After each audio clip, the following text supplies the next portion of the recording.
Hey, this is Taya Valkyrie, and you're in the Wrestling Epicenter.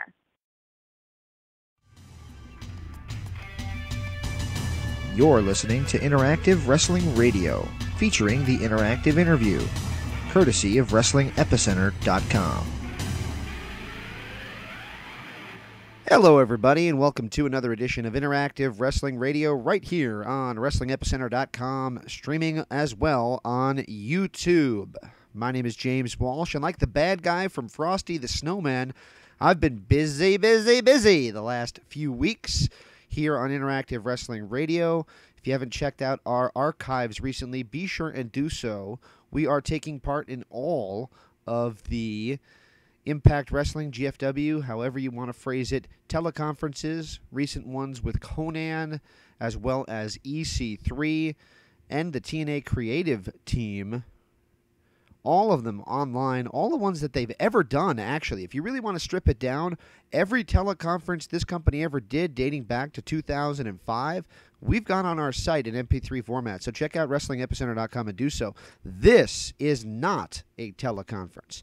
This is an interview, an exclusive interview with Lucha Underground and Impact Wrestling Knockout, the one and only Taya Valkyrie. And this is one heck of an interview with one heck of a talent.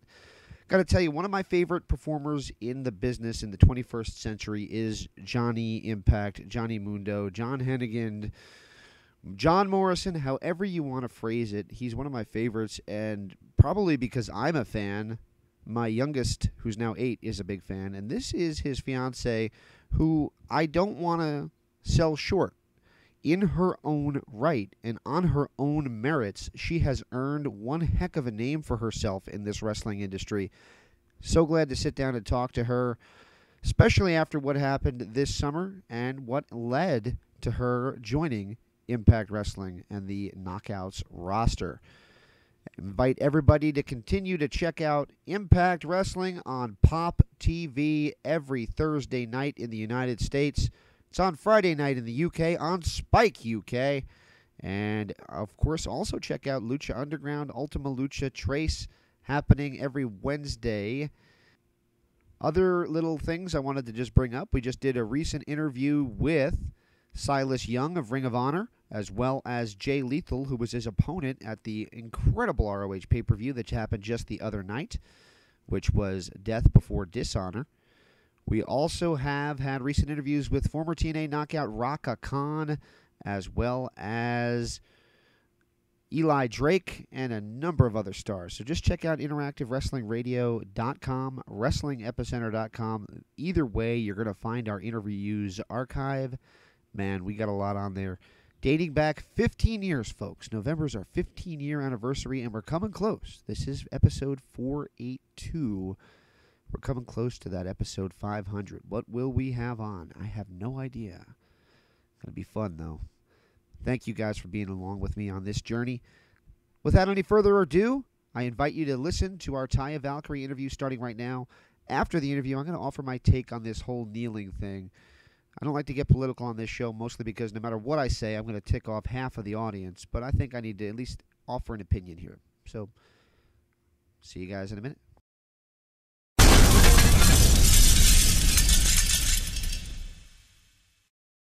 Hola, this is the Wednesday Night Delight, Johnny Mundo, and you're listening to Interactive Wrestling Radio. People try to get along, but I didn't go there. I took another route, don't give me the news. You give me that, no disrespect, I'm coming back, you're out of track, not in it for you. I win and I lose, but I can't get enough of these illusions. I can't get enough of this life. Tell you what I'm gonna do, you give me what you wanna. I'm here for the fight and the love, and I can't get enough. I can't get enough of these illusions. I can't get enough of this life. Hey, man, this is Vampiro, and you are listening to Interactive Wrestling Radio. When you look in the mirror, what do you see? Do you see someone that is a disappointment? Because I don't. Taya on Lucha Underground. New episode Wednesday at 8 p.m. on El Rey Network. Sponsored by Cricket Wireless. Something to smile about. Welcome back to Interactive Wrestling Radio. On the Newsmaker line with us right now is a Lucha Underground and Impact Wrestling knockout, the one and only Taya Valkyrie. Taya, are you with us? Yes, I am. I'm very happy to be here. Thank you for having me. I'm glad to have you on the show. I got to tell you, we're big fans around here of both Lucha Underground and Impact Wrestling, so I keep wanting to say GFW because I kind of got conditioned to say that. Now we're not saying that anymore, but I'm just glad to have you guys, have you on the show. And how has your time been, brief though it has been so far, with Impact Wrestling? You know, it has been, it's just only the beginning, you know, like this is just a slow process, but it's been amazing, you know, like it's so different than what I'm used to from being in AAA and in Lucha Underground, but that's what's exciting, you know what I mean? Like I try to like always evolve as a wrestler and a performer and as a character, and I just think that this was like such a natural progression and a new natural step in my career, really. Absolutely. You said it's very different. How does it differ? Is it just the people that you're dealing with, or just the shape of the ring, which is, you know, I know you dealt with both shapes of the ring, but it's a little different in Impact. Everything about it is different. It's just a totally different roster, obviously. So I'm facing women that I've never faced before, who all wrestle in different styles. I mean, I'm Canadian, but I did spend 5 years of my life in AAA. You know, I'm a two-time women's champion down there, the longest reigning reina de reinas, which means Queen of Queens champion, the first ever non-Mexican-born woman to do so. And it's just so different. The style is different. The speed is different. We're wrestling to the left instead of the right. The ring is different. The fans are completely different. But, you know, it's cool. Like, it's a challenge just like anything. But, I mean, I've started from the bottom and came up from there always. You know, I've always had these kind of different challenges throughout my career to have to, like, tear down different barriers and create a name for myself. So this is just one more opportunity to do so.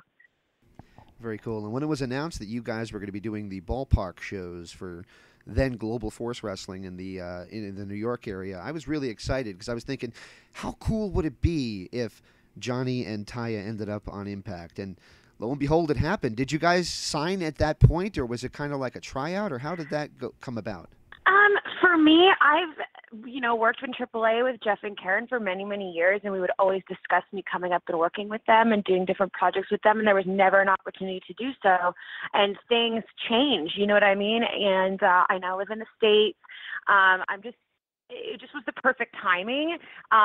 So when they invited us to do the live events, it's just step one, and then it evolved from there. And I hope to be involved with Impact for a long time. You know, the women there are just so talented, and everyone is just so excited to work and have really good matches, and shows their, you know, their heart and passion for this business. And that's what I want. I want to work with girls like that. And I'm just really happy that I'm part of that locker room now.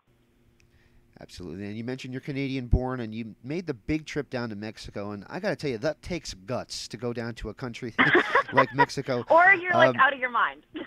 Well, that's what I was going to ask you. Which is it? Were you really gutsy, or are you out of your mind to go all the way down to Mexico and try this career move? Oh, gosh.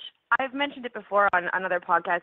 I had been given a contract from WWE, then they decided they didn't want me. I was feeling very depressed and kind of up against the wall with my career, and I knew that this is what I wanted to do, so I just found an opportunity to do it, you know, and I was invited to go train in Mexico. I went and trained, and I stayed. I mean, Paraguayo Jr., who passed away a few years ago, changed my life. So did Conan, so did the Roldan family, so did everybody else that kind of helped me along the way. And you know what? All those people who didn't believe in me, I thanked them as well, because they were just the motivation that helped me get through some of those really hard times that I had down there. But it's all part of an evolution, and this is just a different Taya that's, you know, grown up in front of everybody in the Lucha Libre community, and now I'm able to present that to the American wrestling community. Well, I'm lucky enough to be in Arizona, so we get a lot of the Mexican wrestling on our television, so I did see you kind of grow up. But the match, I'm going to tell you, that really impressed me was when you did your intergender match in Lucha Underground with Cage. And we spoke to Cage about it. And he said, you know what? He didn't work any different with you than he would with a guy. He said he laid them in. And he said he was shocked that you kept getting up and kept taking it. thoughts on working with Cage and doing intergender matches? Intergender matches have been a part of the Lucha Libre world forever and ever and ever. We do tons of mixed tags and different scenarios like that in AAA on TV, and I'm sure if people looked it up, they would see that it wasn't my first time intergender wrestling, obviously with Brian, but Brian Cage is exactly like what he said is exactly the truth. I came in there was no change in speed, strength, or anything, and that was my first match I had in Lucha Underground. So as someone that's always had to fight for recognition and fight for what I want out of my career, it was just one more opportunity for me to be like, you know what? They think I'm just going to go in there and let this guy beat me up and not have fire. Guess what? I have more fire when you tell me I can't do something or when I am put in a position as an underdog. So I'm so thankful that Brian is the artist and wrestler that he is, and he, let me show how strong I am as a professional wrestler and as a performer. And I can't wait to have my rematch. Whoever wants to book that, bring it on. Like, it's been so cool getting to work with people like Brian, people like Sami Callihan, all the guys on the Lucha Underground roster, as they trust in us women to bring it every single time. Absolutely, and that's something that I was at the Phoenix event that Lucha Underground did almost a year ago, if you can believe that. That's been almost a year. It's just Isn't that crazy? Yeah, I know. I was there, and I mean, I was watching him lay those clotheslines in on you. I'm thinking, wow, he doesn't work any differently. It's just Nope. boggled my mind. But that's okay. We're always fighting as women in sports and in all aspects of life to be held up at the same level as men are. So if I'm going to put my money where my mouth is, I'm going to go in there and I'm going to give it all I've got, and I don't want anyone to hold back on me. I want to be challenged. And if that means taking 10 clotheslines from Brian Cage and getting powerbombed through a table, that's okay. Because guess what? Wait. I'm going to pick him up and I'm going to moonsault onto him onto tables and do all the crazy stuff too, because that is who I am. Absolutely, and I love it, man. That's awesome. You mentioned Lucha Underground. I guess we have to ask the almost obligatory question with Ultima Lucha airing starting tomorrow. You're going to be facing Sexy Starr. More on her later, but we will be talking about Lucha Underground, and big fans of it, but Season 4 seems up in the air. What do you know, and what are you able to tell us? Honestly, we are in the same position as all of you. We don't know what's going on. It's just been a frustrating situation for all of us. It's been 15 months since we filmed Ultima Lucha 3, and we're just waiting. You know what I mean? We love to make that product. It's such a different show than anything you see in the wrestling world. And so we're here like sitting ducks waiting, and it's annoying and it's frustrating, but that's why it's really cool that we all have these different opportunities. Like I went to Japan twice last year. I'm now doing stuff with Impact. I've gotten to travel all over the States and wrestle anybody that I want. And so take it for what it is. And I'm just really excited and hoping that we get some news really soon about it. You've already mentioned your reign in AAA. I'm going to say Queen of Queens because my Spanish is just atrocious. I'm going to say Queen of Queens Championship. The story broke this summer that you had parted ways with AAA, and I guess my question would simply be, what are you comfortable saying about what exactly went down there? Because there's been a couple different renditions of the story, especially told on AAA TV. Well, of course they're going to say different things.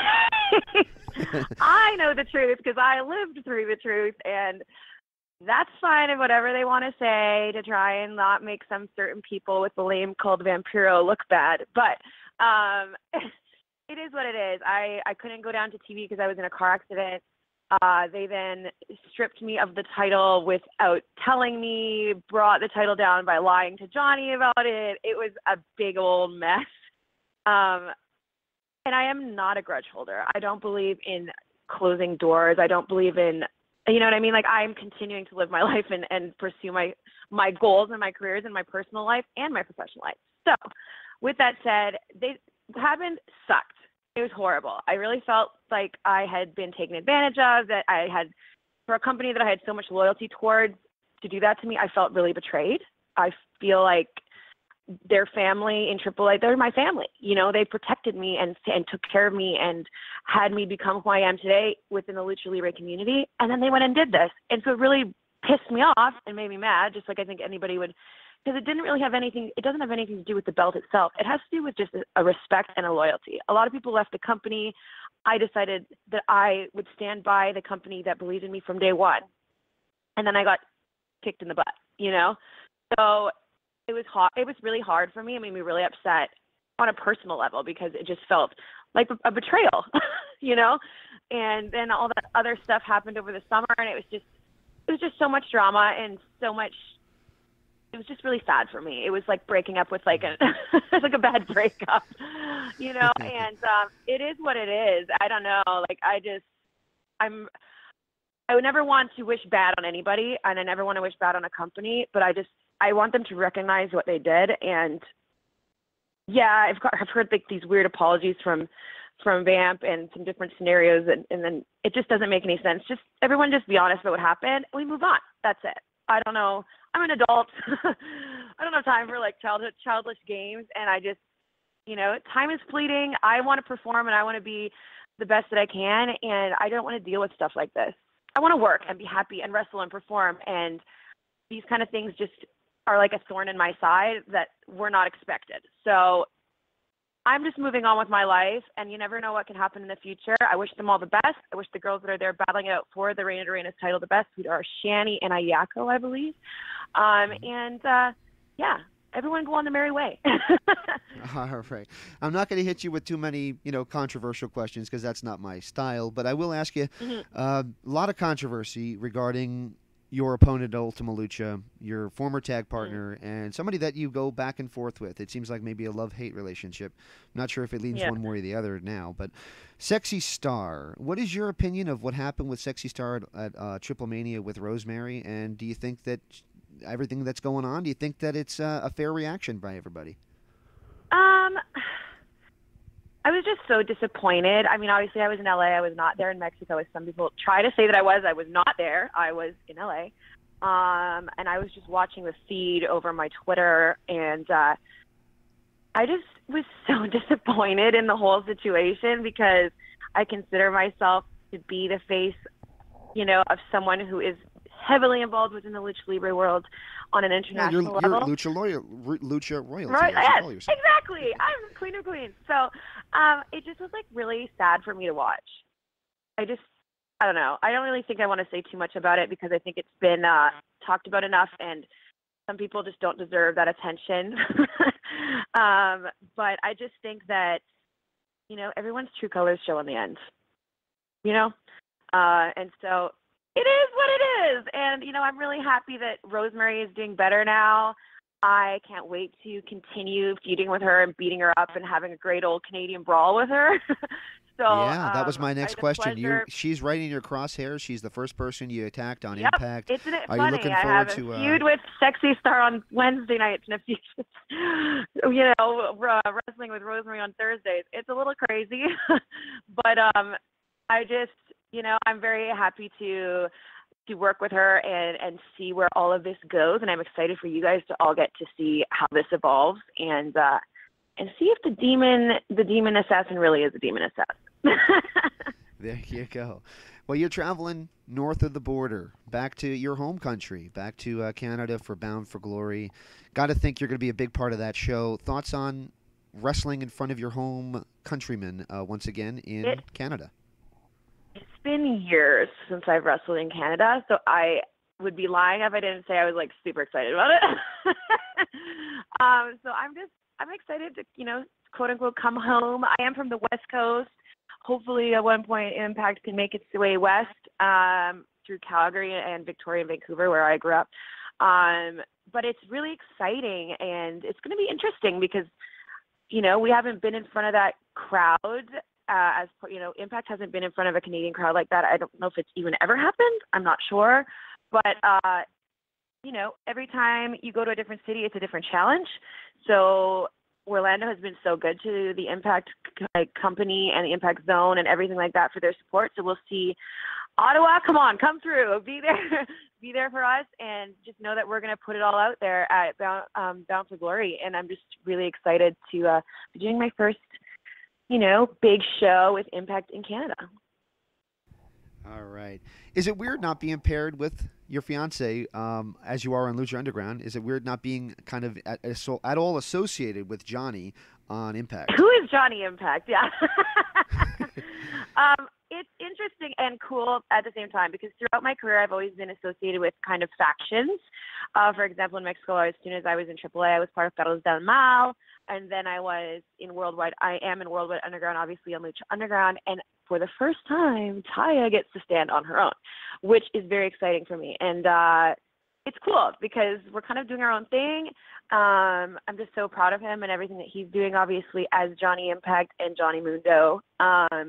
And for me, I get to be a villain and have a good time and really just search for, within myself to stand on my own. And I'm really excited about how it's been going so far. And you never know what the future holds. And you'll just have to wait and see. All right. Final question for you. Then I have a small favor to ask. The final question is, so from somebody who took a completely different path to get to where you are right now, where do you believe, this is kind of a question I ask of all the women's wrestlers that we have on our show, where do you think this whole women's revolution, this whole new appreciation that the fans seem to have and the business seems to be shining on women's wrestling began, and where do you think it's going to head to? I know a lot of people give the credit to a lot of the women that are in the mainstream right now. But I believe that this started years and years ago. I think that women in wrestling and in sports in general, we've always had to fight, to prove that we belong there. And there's always the stereotypes and, no, you don't belong there. You're a girl. You shouldn't be fighting and all this kind of stuff. But I think all of us in different facets of wrestling in general have influenced what's happening right now. I don't think that it's one particular person. I mean, look at someone like China, or look at the women in the Attitude Era, or, it's just been a consistent, look at the big battles of Trish and Lita, for example. It's just been over the course of time, and I think finally we've just managed to get a little bit more headway. It's still a battle. I mean, when you're working on the indies, especially, to have promoters really believe in women's wrestling is still hard. And I challenge the people in the independent scene to see that women's wrestling can draw, we can main event, and we are good enough. Just give us the opportunity. And I just think that we've been proving that over and over again. I don't want this to seem like it's a trend. If everyone thinks that women's wrestling is as good as it is, because it is awesome and it's amazing right now, and we are challenging ourselves and having these crazy-ass matches, then believe in us too. Don't just talk about it.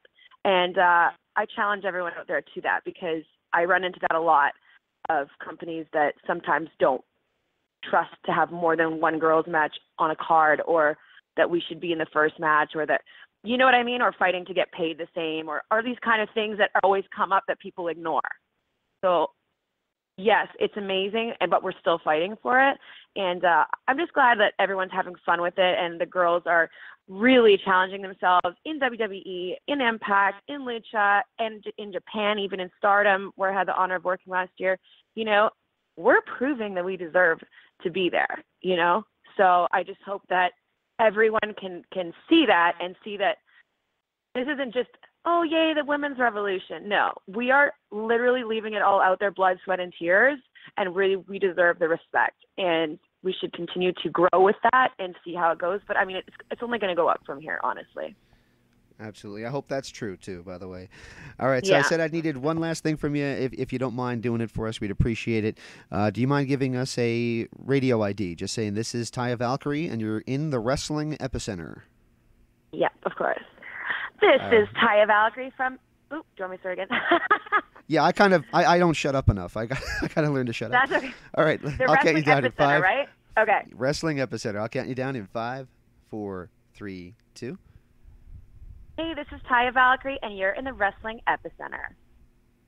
All right, ma'am. I appreciate it. I thank you so much. I wish you guys the best of luck at Impact. I keep saying 6-year-old. When I talked to Johnny a year and a half ago, he was 6. He just turned 8.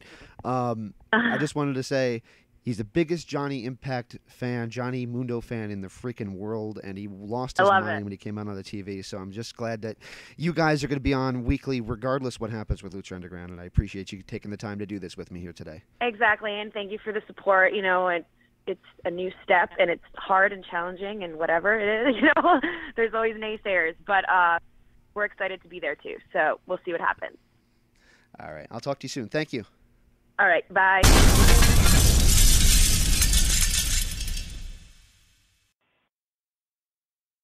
Hey, what's up? It's the ODC, and you're listening to Interactive Wrestling Radio. Boom!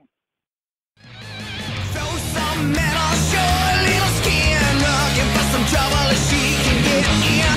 Come with me, I know where to go. I know what you like, I know where you want it. Give it the gate, turn up the master. She won't slow, give it the master. Hey, what's up, everybody? This is Darewolf PJ Black, and you're listening to Interactive Wrestling Radio.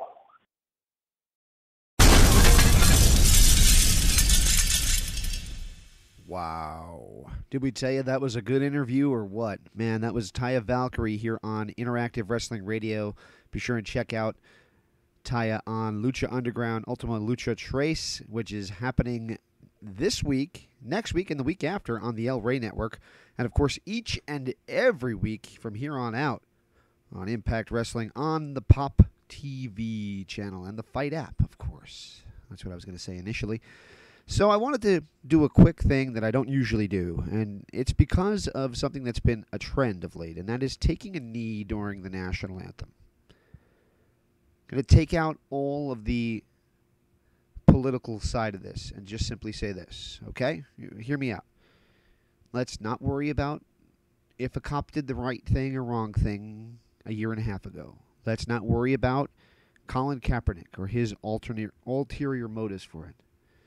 The fact is, what we saw this weekend was nothing but convoluted logic by everyone involved.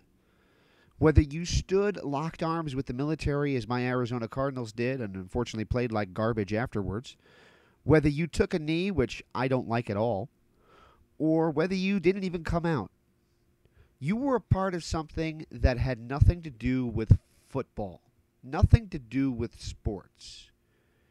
That was a political statement that made no sense because nobody agreed on what the meaning of what you were doing was. Ultimately, I want to make this as clear as I can. If I am an athlete and my national anthem plays, I stand up. And I'll tell you why. Because that national anthem is not about you. It's not about what you're doing in that game. It's about the people who served that flag before you and gave you the right to play a game for a high paycheck. Stand up. I'm not going to get into Trump this or Trump that or anything like that. It's not political. You stand for your anthem. That's it. You know, there was a time when saying stupid stuff like this was not necessary because people can work it out for themselves. But apparently we've reached a stage in society when you have to explain things to the stupid among us. And as it turns out, there's about 1 in 8 that's stupid among us. Hope you guys enjoyed my episode, or this episode, I should say, of Interactive Wrestling Radio. Thank you again to Impact Wrestling and Taya Valkyrie. Of course, those are my opinions, by the way, folks, not necessarily the opinions of Taya or Impact Wrestling. But I wanted to express at least a view. And I apologize if that view offended you, but not really. Have a great day, guys. Thank you for tuning in to Interactive Wrestling Radio.